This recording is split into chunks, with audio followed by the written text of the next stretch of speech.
আসসালামু আলাইকুম। I hope ভালো আছেন সবাই। আমি আশরাফ, ট্রাভেলার আশরাফ, আপনাদের প্রিয় আশরাফ। আজকে আমরা চলে আসলাম বজরা শাহী মসজিদে।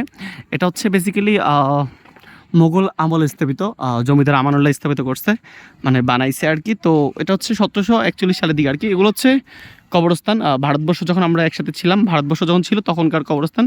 এবং বর্তমানে যারা আছে এলাকাবাসী, সোনাইমুড়ি উপজেলা, সোনাইমুড়ি উপজেলা, নোয়াখালী। তো এই কবরস্থানগুলো আর ওটা হচ্ছে মসজিদ বেসিক্যালি, যেটা বর্তমানে নাম হচ্ছে বজরা শাহী মসজিদ। বাট এটার আগে এটা হচ্ছে বেসিক্যালি দিল্লির জামে মসজিদ থেকে অনুকরণ করে করা আর কি। দিল্লির জামে মসজিদে এরকম ঠিক একই রকম কপি করা আর কি।